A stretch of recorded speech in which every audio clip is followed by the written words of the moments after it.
I love my brother and I miss him.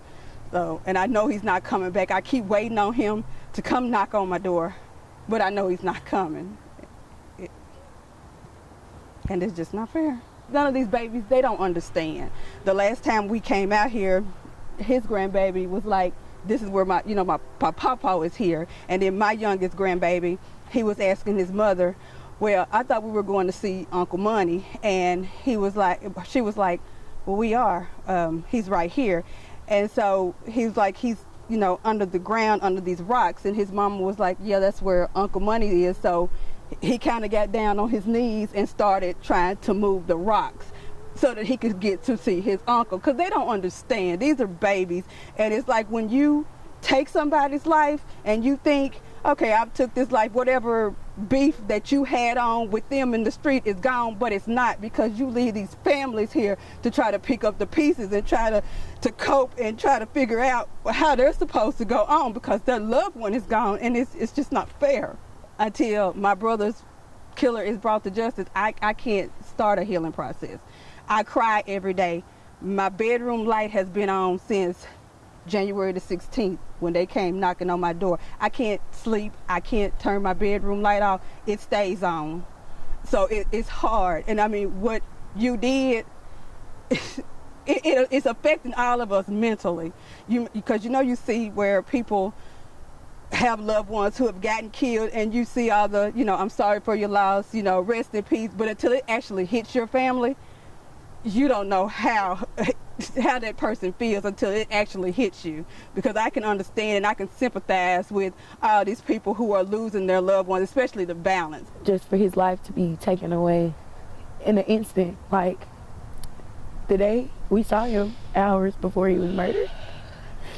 He come over every day. He checks on all his grandkids, and like something told me to call my dad the night of, and I just did it. And then at 12:30 that morning, my mama called me and told me that my dad was shot and killed, and I didn't want to believe it, but it's something that I would never put on my worst enemy.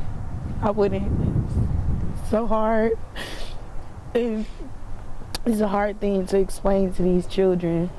Death is hard itself to explain, but it is very much so. Like, I lost a child, and my dad was there when I lost my baby, and now it's so much harder because he's not here. Like, he was my shoulder, my everything, and somebody just took him from me. Somebody just took him from me, like, and it hurt just to know he was taken.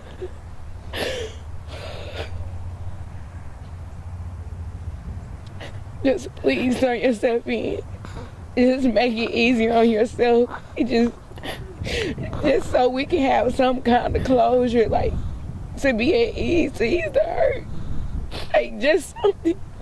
Just, even if the killer doesn't turn himself in, anybody, if you know anything, just please help us out. Like, please.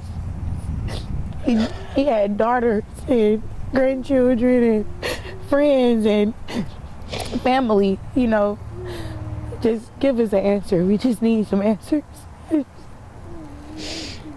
I know that we can never get my daddy back. There will never be another call. There'll never be another text. But just please give us some answers. That's all we need is some answers. You mentioned you saw your dad that night. He dropped my son off from school. Like, his usual routine every day. Every weekday, he brought him home. We talked. We had a little family talk. Like, and I just wish he just would have stayed, Maybe everything would have been okay. I just wish somebody called 911 that night. I wish somebody heard something. I wish somebody gave my dad a chance to live.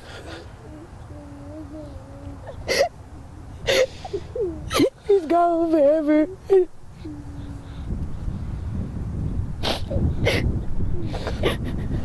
I watch those commercials every day about victory over violence. And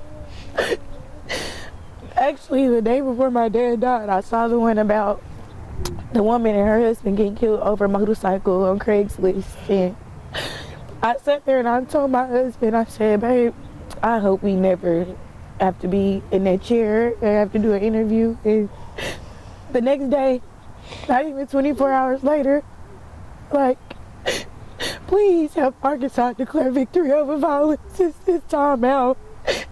These babies need a fair chance to live. These babies need guidance and nurturing. Like, Arkansas, it's time to chill out for real.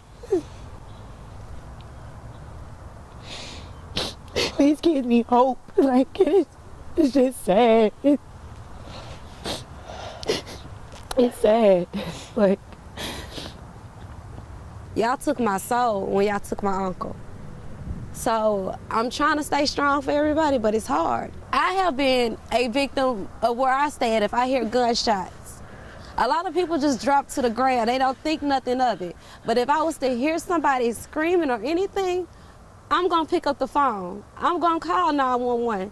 But since January the 16th, I made a promise if I hear one shot, I'm calling the police. And I can just give out what information I hear. If it's further down the street, whatever part of the area I heard, that's the only description I can give. I mean, that's all it took for one person just to call, one person. The only reason why they found my uncle is because they have a shot spotter. And that's what led them to him.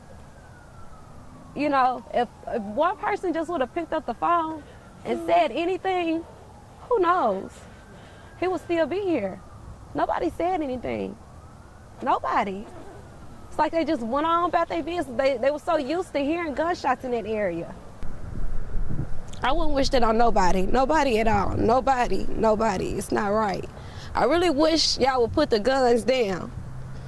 That's the problem. Guns need to be gone. I mean, it's supposed to be to protect you, but a lot of people are dying. Innocent people are getting killed. To my Uncle Killer, what I have to say is, I ask you to turn yourself in so I can start to forgive. I'm a Christian, so it says in the Bible that you're supposed to forgive. I can't forgive because I don't have no closure.